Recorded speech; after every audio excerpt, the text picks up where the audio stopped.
My name is Sarah Golden. I'm going to walk through problem 3 for the test 1 test wrapper. So it says that you have a permanent dipole here, negative Q and positive Q, with separation distance S. And then far away you have this neutral atom.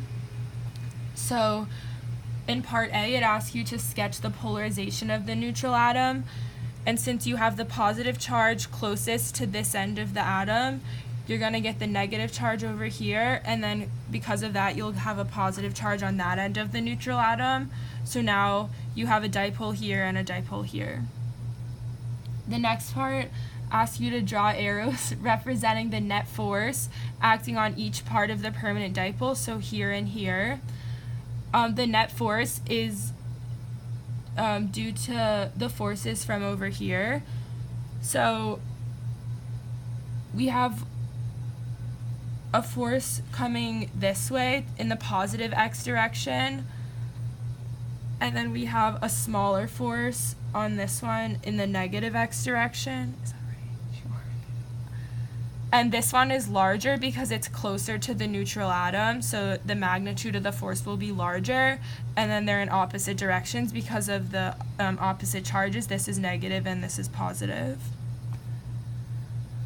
Part C asked us to calculate the induced dipole moment of the neutral atom, so of this one, in terms of the known quantities. So on the equation sheet, we have the equation that P for induced dipole moment equals alpha times E applied. And E applied is the field from the permanent dipole at the location of the neutral atom. So we know that E applied is going to be equal to 1 over 4 pi E naught times 2qs over r cubed, and this is because it's parallel to the dipole. So then overall, our induced dipole moment, we have to multiply alpha by E applied, so we're going to get 2 alpha qs over 4 pi E naught r cubed. Just like that. Okay, next, part D asked us to find the magnitude of the net force exerted on the permanent dipole, so this one, due to the field of the neutral atom.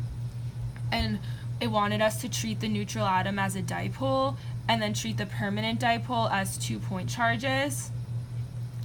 So the force of the atom on the dipole is going to equal the sum of the force of the atom on the positive charge plus the force of the atom on the negative charge. So we know that F equals EQ, so for both of those we'll have to find the field and then multiply it by positive Q and then by negative Q. So in total we're going to get positive Q, and then the field is 1 over 4 pi E naught 2p over, that's the distance, cubed. Why did they subtract? Okay, apparently you need to subtract here. I don't know, no one told me that. That's the first one, and then we'll subtract, that's the negative charge, and then the field is going to be 1 over 4 pi E naught 2 times the dipole moment over the distance cubed.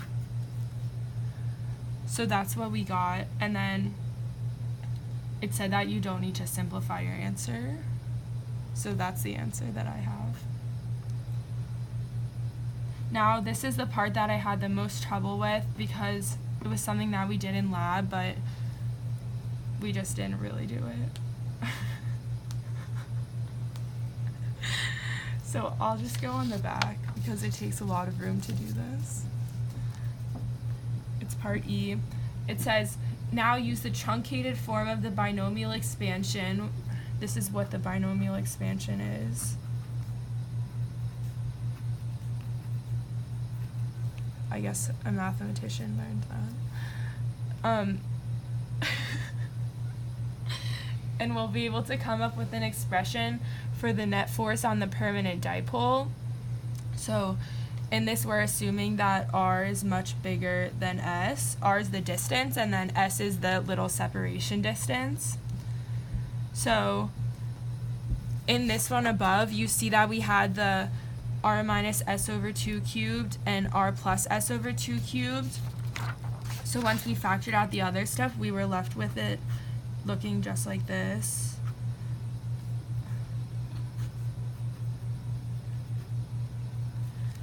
And then using the binomial expansion that's given, first we're going to factor out 1 over R cubed, so we're left with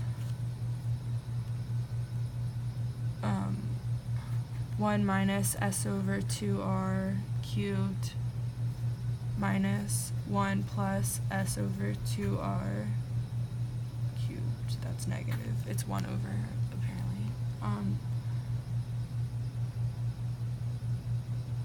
Who did this? Okay, then they go from, they did some more things.